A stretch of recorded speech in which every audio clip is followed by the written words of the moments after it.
সব লড়াই জেতার নয়। একটা জঙ্গলে থাকতো এক বুদ্ধিমান খরগোশ, নাম তার চিনি।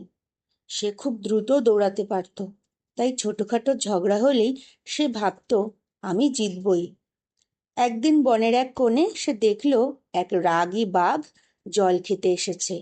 চিনি একটু দুষ্টুমি করে বলল, এই বাগদা, এই জায়গাটা তো আমার।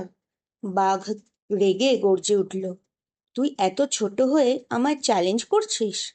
চিনি ভয় পেল, কিন্তু তার অহংকার তাকে থামতে দিল না। সে ভাবল, আমি দৌড়ে পালিয়ে যাব, কিচ্ছু হবে না। ঠিক তখন পাশেই বসে থাকা এক বুড়ো কচ্ছপ ধীরে বলল, চিনি, সব লড়াই লড়া বুদ্ধিমানের কাজ নয়, কিছু লড়াই এড়িয়ে যাওয়াই জয়। চিনি একটু থামল।